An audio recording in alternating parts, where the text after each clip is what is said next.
الشيطان الرجيم بسم الله الرحمن الرحيم إلى حضرة النبي المصطفى محمد صلى الله عليه وسلم وسائر إخوانه من الأنبياء والمرسلين وعلى آله سيدنا محمد وعلى آله وأصحابه الكرام أجمعين أما بعد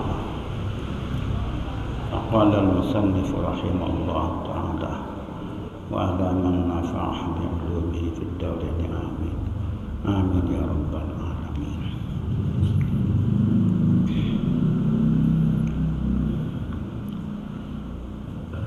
ما هي البدعة في اللغة العربية؟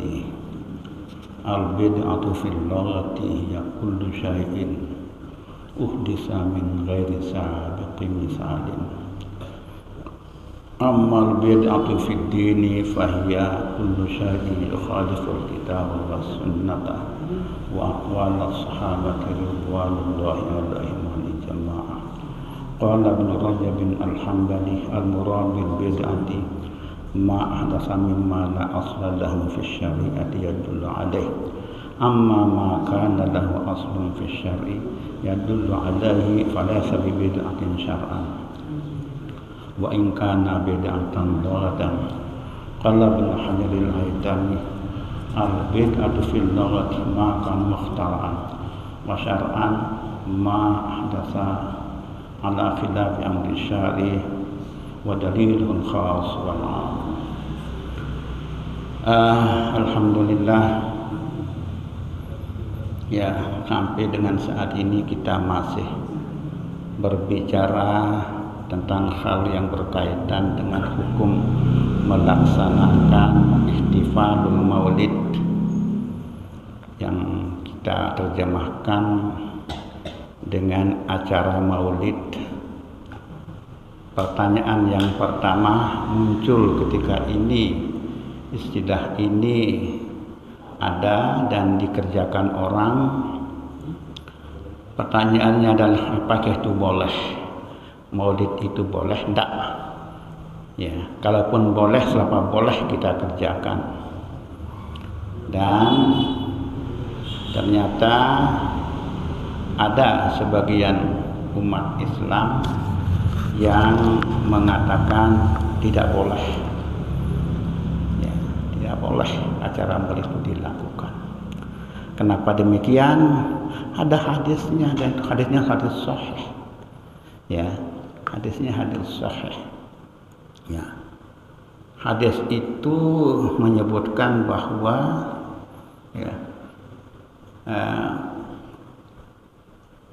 kullu muhdatsatin bid'atun wa kullu bid'atin dhalalatun wa kullu dhalalatin finnar.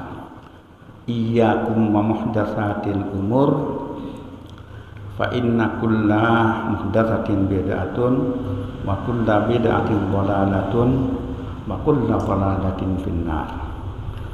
Segala sesuatu yang diada-adakan dan dibuat-buat, itu artinya itu adalah sesuatu yang bid'ah namanya.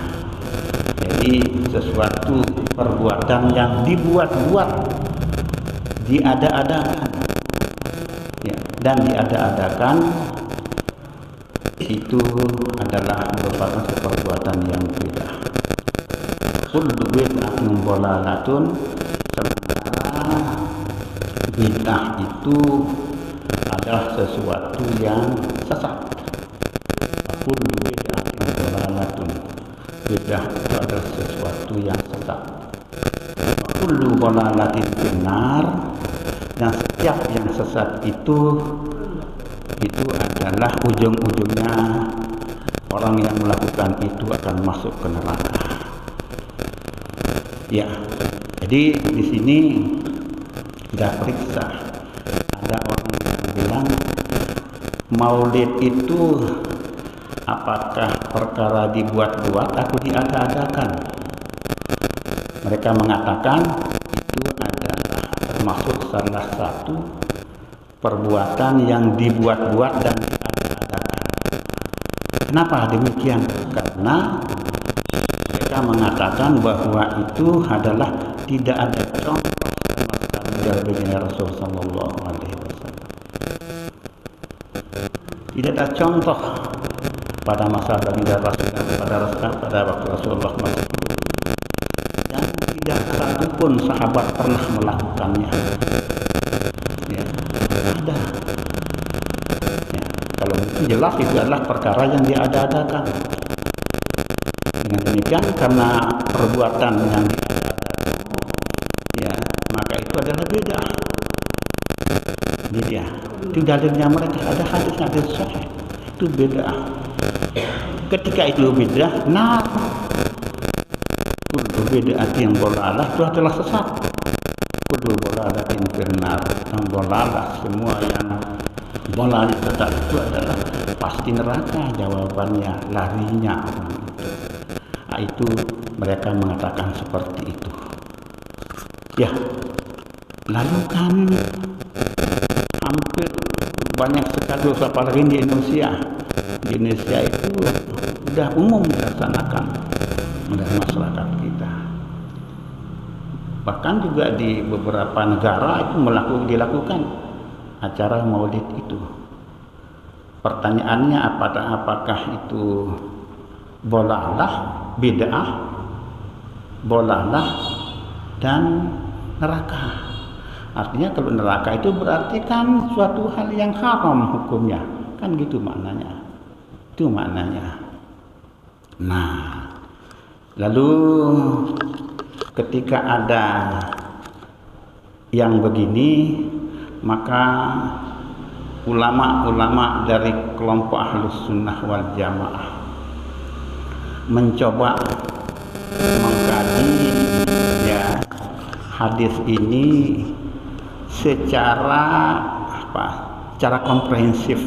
Kita secara komprehensif, mereka para ulama ini termasuk Imam Syafi'i, Imam Nawawi, dan para ulama-ulama yang berkompeten ya di bidang ini telah mencoba mengkaji konsep bid'ah itu apa.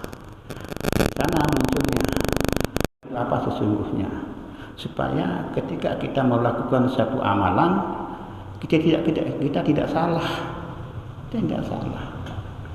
Nah, tidak semata-mata kita buat sendiri, kita maunya sendiri tanpa ada yang kita ikuti. Nah, ini yang salah.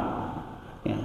Kalau ada ulama, ya apalagi sekali berimam Syafi'i, Imam Nawawi, Imam Ibnu Hajar Al-Haytami, dan Imam Hafiz Ibnu Hajar Al-Asqalani, ya itu mencoba memberikan penjelasan tentang makna dari konsep bid'ah itu sendiri.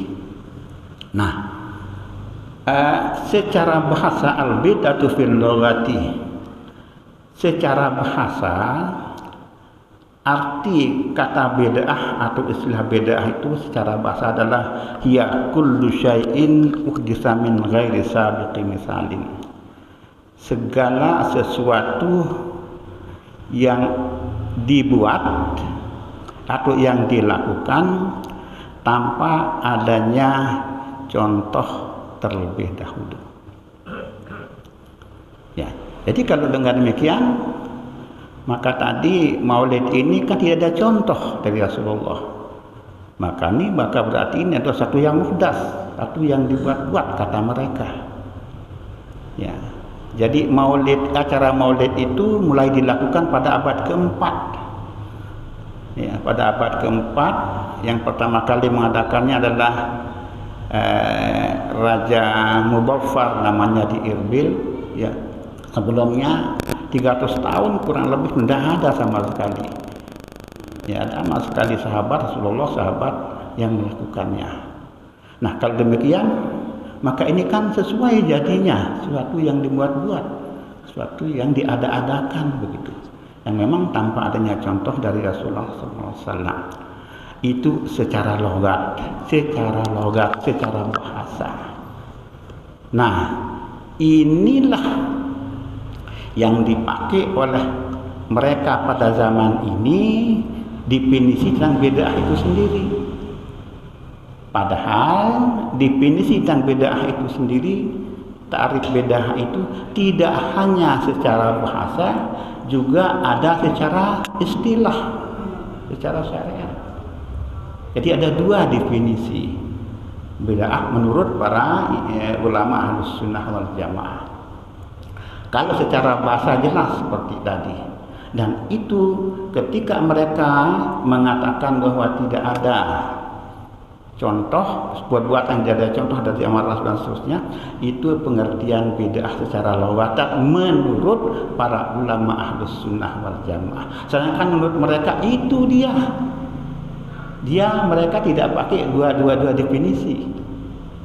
Mutlak itu sudah definisi yang logatan tadi menurut Ahlus Sunnah wal Jamaah, ulama Ahlus Sunnah wal Jamaah. Dia tidak punya definisi lain. Itu yang dipakai. Dengan demikian maka acara maulid, bahkan acara tahlilan, hal ini sudah tidak. Acara tilkin di kuburan, ya, acara salam-salaman setelah sholat, itu semua bid'ah menurut mereka. Tidak pernah terjadi, tidak pernah diadakan, tidak pernah terjadi, tidak pernah dilakukan pada zaman Rasulullah dan pada zaman pada zaman sahabat dan seterusnya. Nah, dengan demikian maka itu bid'ah. Karena itu bid'ah maka itu dhalalah. Karena dhalalah maka itu hukumnya sesat. Ya, karena itu hukumnya adalah tidak boleh, itu haram, sesat, neraka gitu mereka itu.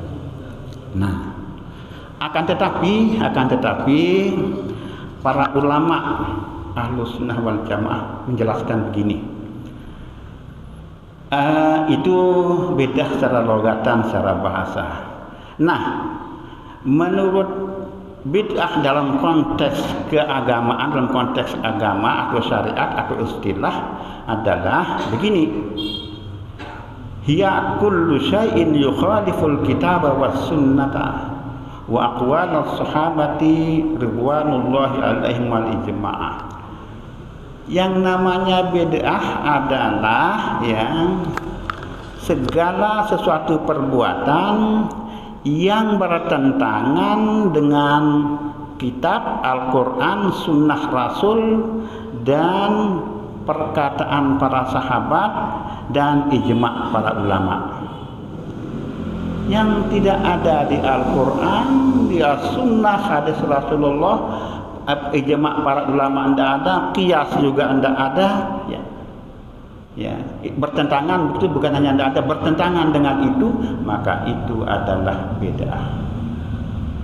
Dan bid'ah ini yang dikatakan oleh para ulama, termasuk yang mendefinisikan bid'ah semacam ini ada dua definisi, ada definisi secara logatan, secara bahasa, dan definisi secara istilah atau secara syariat. Itu didukung oleh Imam Ibn Rajab Al-Hambali, seorang imam besar dalam mazhab Hambali. Jadi di sini beliau mengatakan bahwa ma ahdatsa mimma la aslallahu fi syari'ati yadullu alaihi. Bid'ah yang sebenarnya menurut Imam Ibn Rajab Al-Hambali adalah sesuatu perbuatan yang memang perbuatan itu diada-adakan,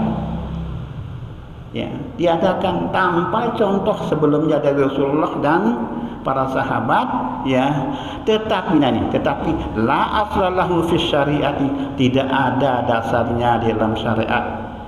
Dalam artian bahwa amma ma kana lahu aslun fi syar'i, tidak ada dasarnya, tidak ada dalil-dalilnya dalam syariat, dan bahkan itu bertentangan dengan Al-Quran, sunnah, ijma' ulama, dan qiyas. Karena hukum taklif itu kan bersumber dari 4 menurut Imam Syafi'i: Quran, sunnah itu hadis, Quran, sunnah, ijma' dan qiyas. Nah, jadi kalau satu perbuatan bertentangan dengan ini, dengan apa yang ada dalam Al-Quran, sunnah dan seterusnya, itu adalah namanya benar-benar bid'ah kalau yang itu. Dan mereka menamakan bid'ah yang seperti itu adalah bid'ah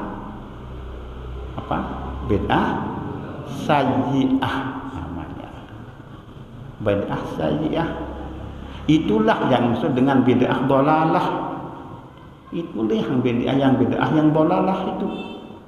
Tetapi ketika itu ya ada dasarnya, ada yang kita ikuti hukumnya dalam Al-Quran, hadis dan ijma' para ulama, itu namanya bid'ah yang bagus, yang mereka para ulama ini menyebutkan sebagai bid'ah hasanah namanya. Kalau Imam Syafi'i menyebutkan bid'ah hasanah itu istilahnya Imam Syafi'i bid'ah mahmudah, bid'ah yang terpuji. Sementara bid'ah mazmumah adalah bid'ah yang tercela, identik atau sama dengan bid'ah sayyi'ah. Nah, secara logatan memang tidak ada memang itu seperti tadi, tidak ada contoh dan baginda Rasul itu memang tidak ada. Akan tetapi ketika perbuatan yang dilakukan oleh kita atau sebelum Rasul dan para sahabat ya itu adalah suatu yang sesuai dengan Quran yang 4 tadi itu, Quran, Sunnah, Ijma', Qiyas itu tadi, maka itu adalah bid'ah yang bagus walaupun tidak ada contoh dari baginda Rasul sallallahu alaihi wasallam. Ayo sekarang dengan demikian, maka sekarang kita kembali ke Maulid, ke acara Maulid. Acara Maulid memang tidak pernah ada dari sejak zaman Rasulullah sallallahu alaihi wasallam. Teman sahabat juga tidak ada. Di kita ada. Di kita ada. Nah sekarang apakah itu bid'ah hasanah atau bid'ah sayyi'ah, bid'ah mahmudah atau bid'ah mazmumah, kan gitu pertanyaannya. Ya, ulama menuntun kita untuk memeriksa kalau perbuatan itu yang kita lakukan di dalam acara ihtifalul maulid itu adalah ada anjuran dari Quran, Sunnah, ijma' ulama dan qiyas. Itulah yang disebut sebagai bid'ah hasanah. Acara maulid misalnya, mata acaranya adalah misalnya ada di sana acara pengajian. Pengajian itu apa? Boleh hendak bagus. Ada pembacaan Al-Quran, ada zikir, ada bacaan-bacaan syair-syair yang memuji baginda Rasulullah SAW. Yang kita baca adalah seperti Barzanji itu, bait-bait Barzanji itu kan perbuatan kata-kata yang memuji baginda Rasul melalui cara syair. Dan itu bagus. Dikatakan di mana letak dhalalahnya, bid'ah dhalalahnya, kan itu pertanyaannya. Di mana letak sayyi'ahnya? Itu kata para ulama. Dengan demikian maka apa yang kita lakukan itu sudah sesuai dengan tuntunan Quran, Sunnah, ijma' para ulama. Udah, dan dengan demikian maka itu bagus. Ini yang kita ikuti pendapat para ulama seperti ini. Dengan demikian maka kita sudah kuat dasar kita. Kuat dasar kita. Jika kita melakukan, kita harus yakin. Nah, satu. Lalu kalau demikian halnya itu berdasarkan hadis sahih itu adalah kullu bid'atin dhalalah. Di sisi lain ya bahwa ada hadis yang lain. Ada hadis yang lain. Yang hadis itu hadis sahih juga. Sama sahihnya dengan hadis yang mengatakan kullu bid'atin dhalalah tadi itu. Nah, apa hadis yang lain itu? Begini. Ada hadis yang mengatakan bahwa man sanna fil islami sunnatan hasanah falahu ajruha wa ajru man amila biha ila yaumil qiyamati min ghairi an yanqusa min ujurihim syai'a. Hadis ini hadis sahih. Ya. Hadis ini menyatakan bahwa siapa yang melakukan suatu perbuatan yang memang tidak pernah dilakukan sebelumnya oleh ganjar Rasul dan para sahabat, bahkan para ulama-ulama sebelumnya, tidak pernah ada terjadi itu, ya. Tetapi itu termasuk adalah bagi sunnatan hasanah, perbuatan yang baik. Konsep perbuatan yang baik ini di sini adalah perbuatan yang sesuai dengan Quran, Sunnah, ijma' para ulama. Sesuai dengan anjuran dalam Al-Quran, Sunnah, ijma' para ulama. Itu perbuatan yang baik. Kalau itu yang diperbuat oleh seseorang, lalu diikuti, ya, oleh orang lain, ya, diikuti orang lain, ya, maka pahala orang yang para orang yang memulai ini akan mendapatkan pahala, semua pahala orang-orang yang mengikutinya sampai akhir zaman, sampai dengan hari kiamat. Jadi kalau ada si A yang memulai itu perbuatan hasanah sesuai dengan tuntunan Al-Quran, hadis dan seterusnya, maka ada yang ikuti. Ada yang ikuti itu, yang ikuti itu nyetor pahala ke sini. Dalam artian pahala yang dia dapat oleh si B yang ikuti itu persis akan mendapatkan pahala yang sama dengan apa yang dia, ya, orang yang memulai itu di sana dikirim semua itu.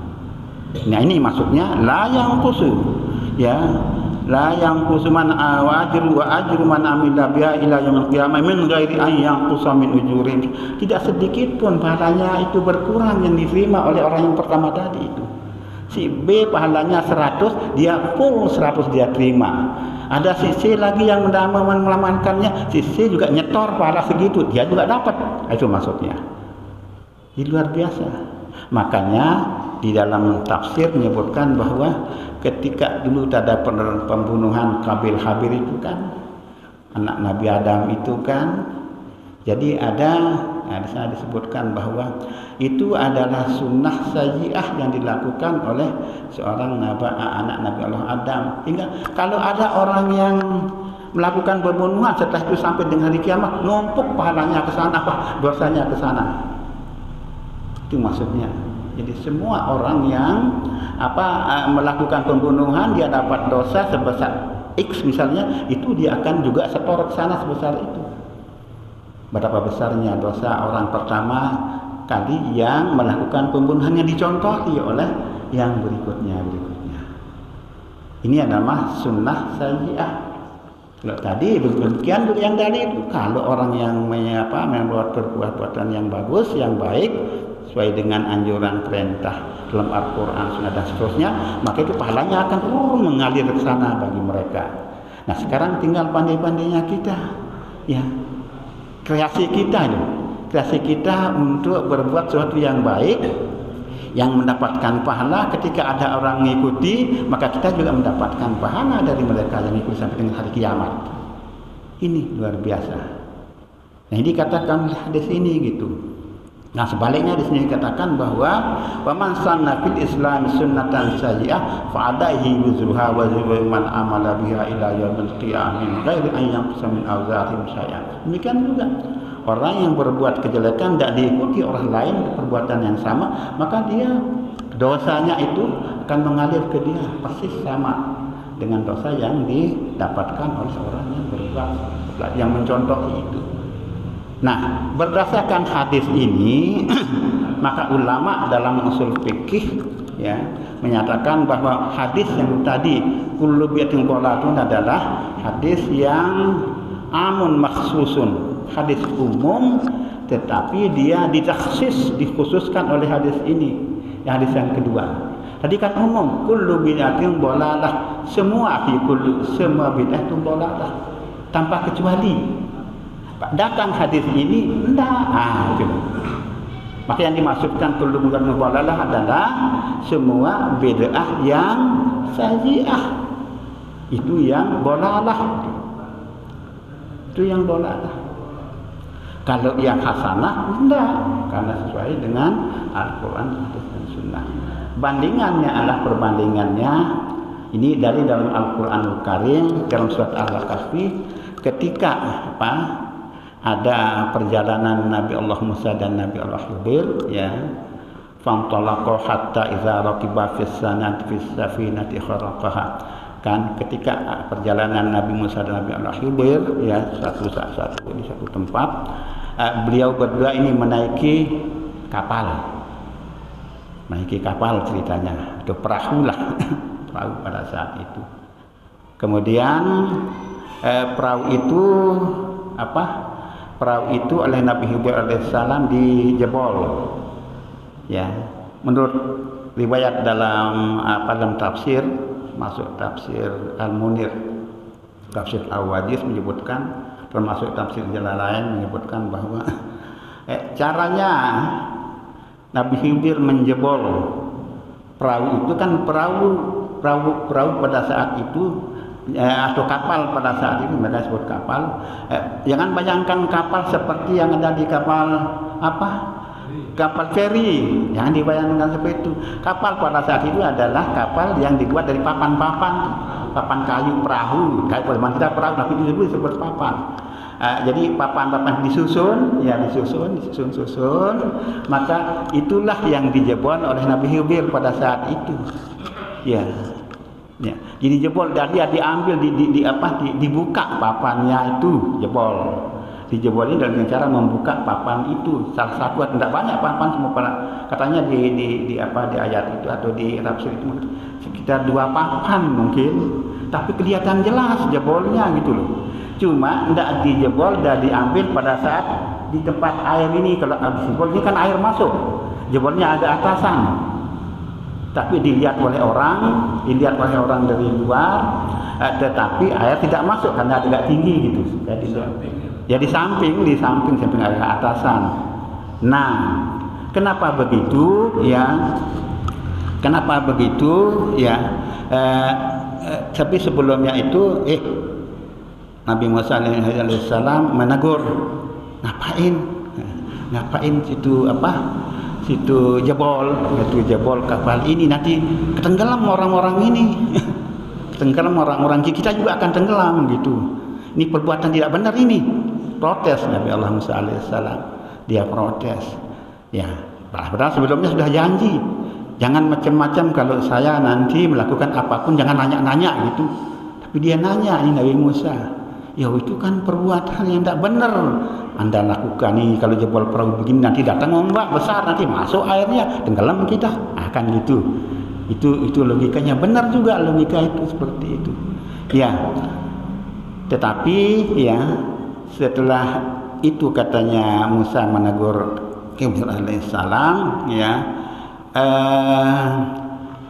kapal itu menurut para ahli tafsir itu berlayar dari Persia menuju ke Eropa pada saat itu katanya, menurut yang ada di kitab tafsir Al-Munir ya, jalan gitu. Terus di sana disebutkan itu kehandahan. Nah, sudah begini katanya Nabi Khidir alaihissalam mengatakan itu. Ammas safinatu fakanat limasakina ya'maluna fil bahri farat wa na'ibaha wa kana wara'ahum malikun ya'khudhu kulla safinatin ghasba. Itu kan ayat di surat Al-Kahfi ya.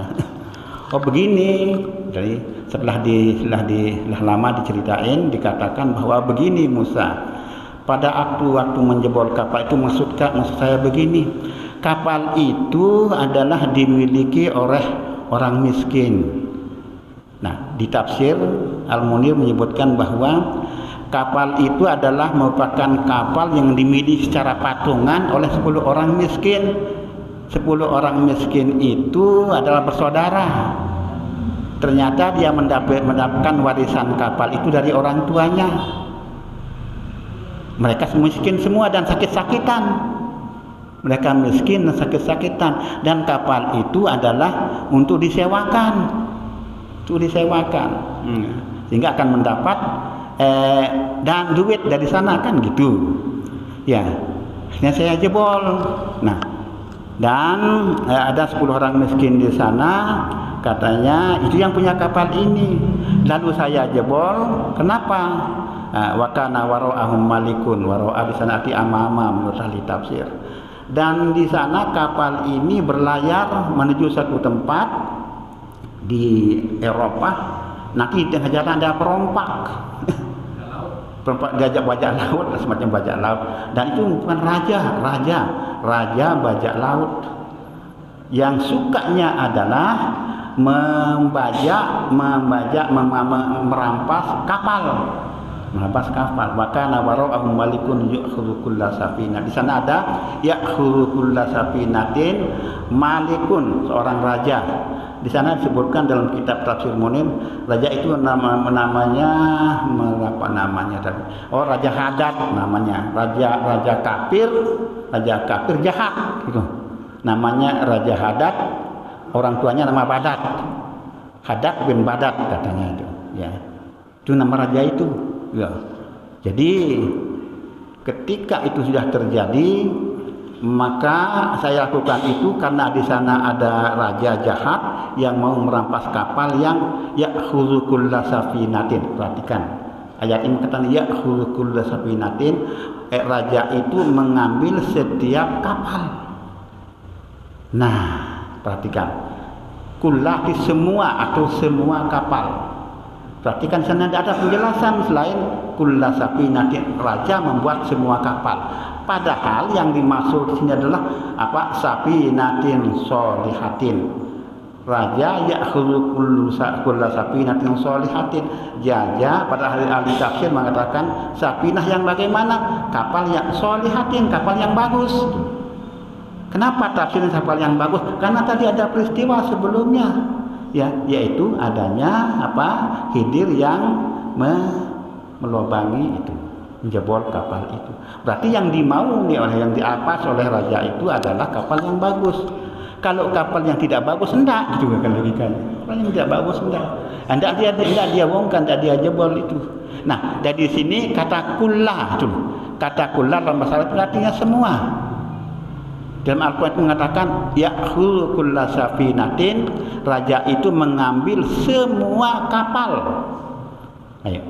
Berarti pengertian itu adalah kapal yang mana yang dimaksudkan? Nah, di sini adalah yang dimaksud kapal yang bagus. Kapal yang tidak bagus tidak diambil. Nah, apa arti kulla safinatin di sini? Ya, kulla safinatin yang sholihatin, yang bagus, yang tidak rusak. Nah, berarti kalau kapal rusak tidak diambil, lolos dia itu.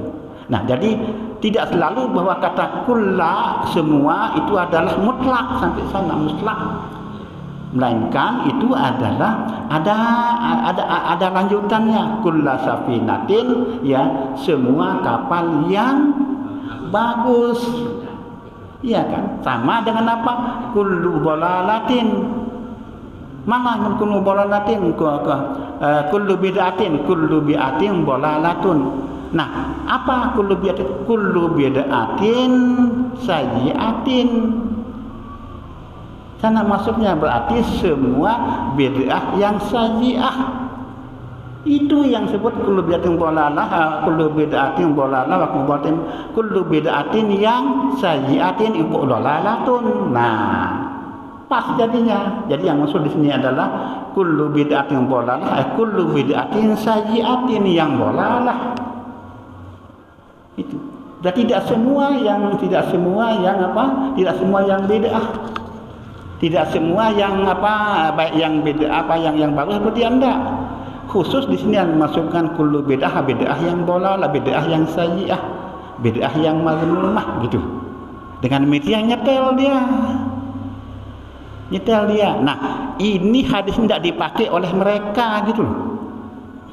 Ulama ini menyebutkan dalam kitab ini disebutkan bahwa ulama apa yang mereka yang mendalilkan tadi bid'ah dhalalah itu adalah bahkan sampai maulid itu adalah suatu hal yang dhalalah. Hadis ini tidak dipakai gitu loh.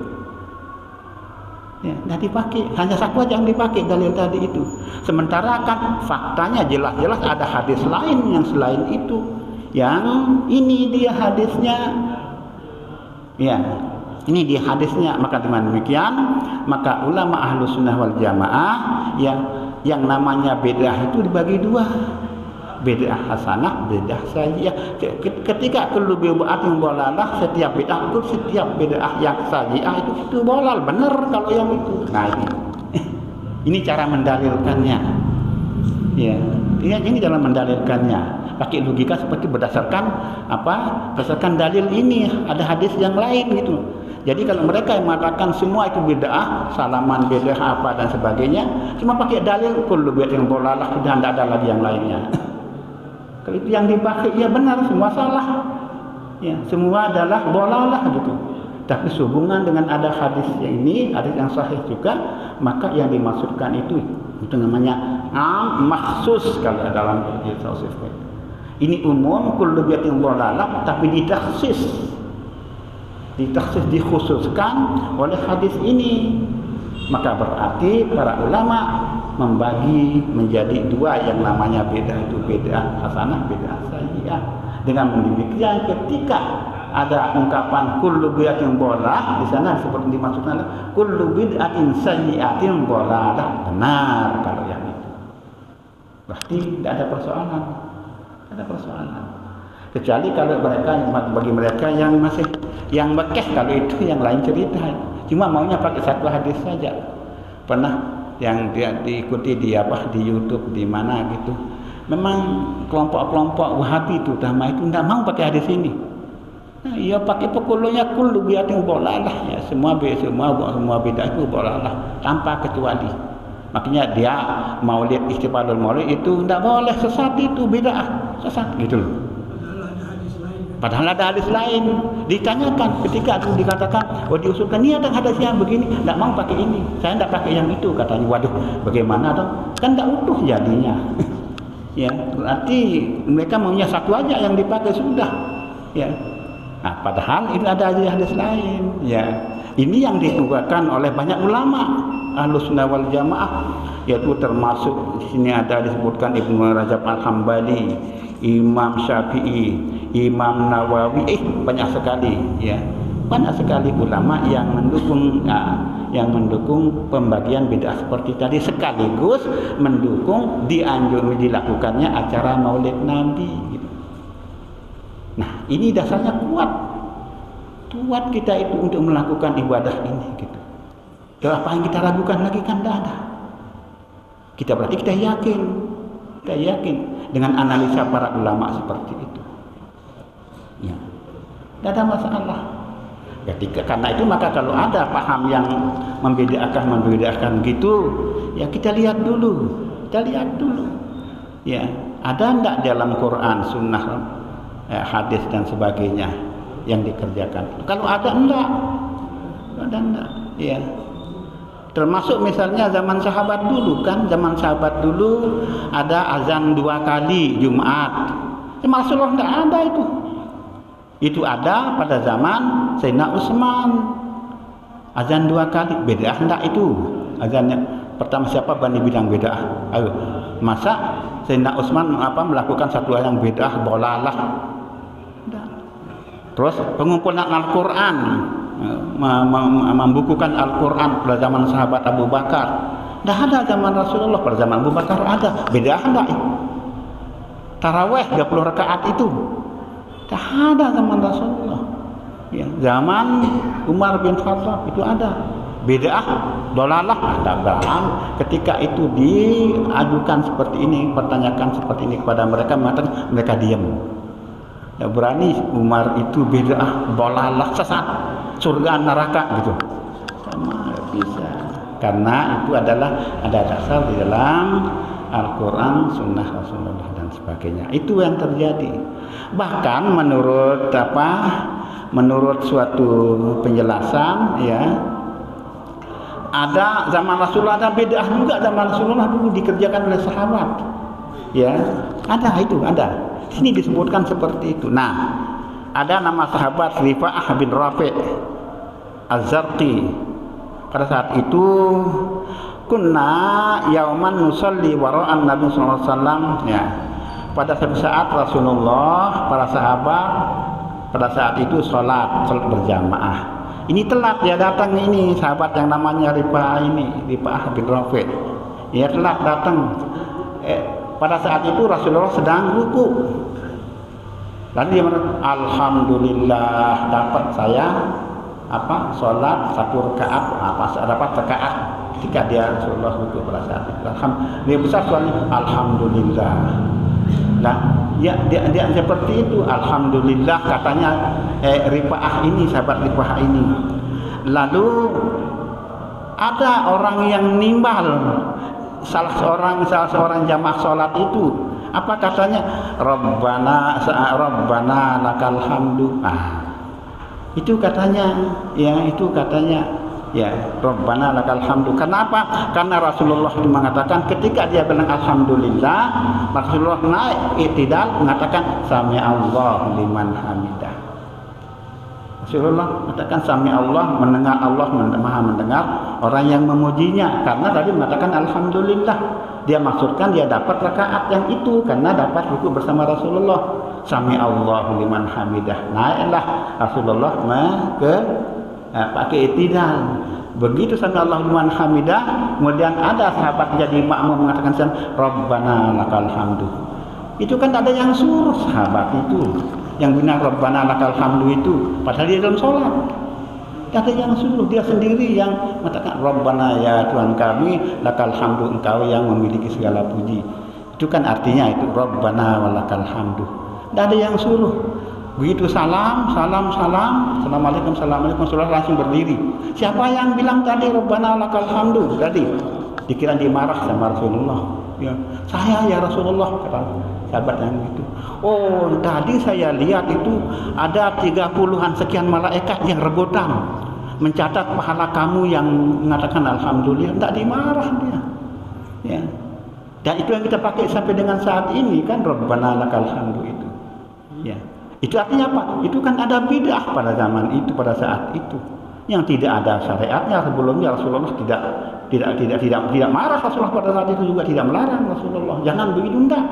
Justru Rasul mengatakan ketika kamu mengatakan Rabbana walakal hamdu tadi, ya, aku melihat, ya saya melihat 30-an sekian malaikat yang saling rebutan mencatat pahala kamu. Itu barang bagus itu. Justru dipuji, bukan Rasulullah marah, malah dipuji dia. Bagus, ya kan? Itu contoh bid'ah yang terjadi pada zaman Rasulullah. Tidak masalah. Ketika itu adalah sesuai dengan Quran, Sunnah dan ijma' para ulama dan seterusnya. Jelas niki. Dengan demikian maka kita harus yakin. Sekarang kita yakin ketika mereka mengatakan bid'ah, enggak. Ya, biarkan udah mereka yang biar, tidak usah ikut maulidan mereka, tidak usah ikut hadir juga, tidak usah, ngapain gitu. Ya, yang penting kita sudah melaksanakan suatu yang baik menurut analisis para ulama-ulama kita. Jelas niki, jadi jangan goyang dengan apa, jangan goyah dengan apa yang dikatakan sebagian orang. Bedah semua. Ya, ya itu yang ada pertanyaan jelas niki. Oke, silakan. Oke, silakan. Kan terkait karena ada berbagai macam aliran yang sering baik banyak yang menyalahkan dalam maulid jadi bagaimana yang jelaskan tadi cukup dengan beda asal cukup itu adalah beda sajiah yang bolalah, itu yang bolalah, beda yang si ayah itu, ya itu yang bolalah. Iya, okay. Itu yang kita pakai, dan itu adalah para ulama-ulama dadengkot yang hebat itu yang bilang begitu. Ya, Imam Syafi'i, siapa yang tidak kenal Imam Syafi'i, Imam Ibnu Rajab Al-Hambali, siapa yang tidak kenal mereka yang begini ini, itu yang menganalisis hadis ini. Sehingga mereka menyimpulkan itu adalah ada bid'ah hasanah, ada bid'ah sayyi'ah, ada bid'ah mahmumah, ada bid'ah mazmumah, begitu.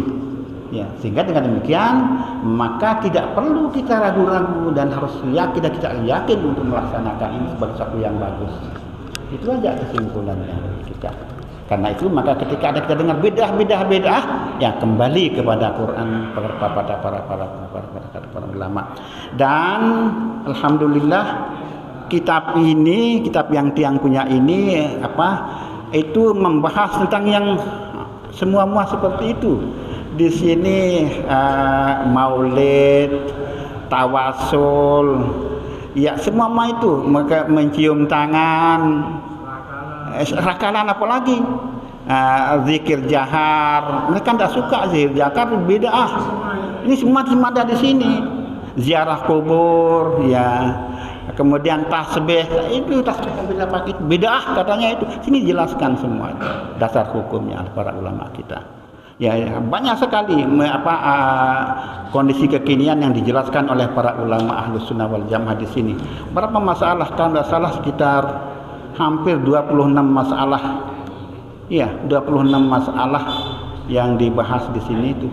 Yang dibahas terkait dengan apa yang kita alami pada zaman ini. Ya. Karena itu maka kalau kita mempertanyakan hal-hal seperti itu, kita kaji kitab ini gitu loh. Kita kembali ke kitab ini. Dasar-dasar hukumnya. Baik, jelas niki? Nah, jadi jelas. Nah, dengan demikian maka kita yakin, hakul yakin apa yang kita lakukan ini bagus. Ya, haflatul ihtifalul maulid seperti ini. Demikian. Nah, kalau tidak ada pertanyaan selanjutnya, kita tutup dengan ucapan alhamdulillahirabbil alamin. Wallahu muwaffiq hadina sabilir rasul subhanahu wa ta'ala. Wallahu muwaffiq hadina sabilir rasul. Subhanakallahumma bihamdika asyhadu an la ilaha illa anta subhanaka inni kuntu zalimin. Al-Fatihah.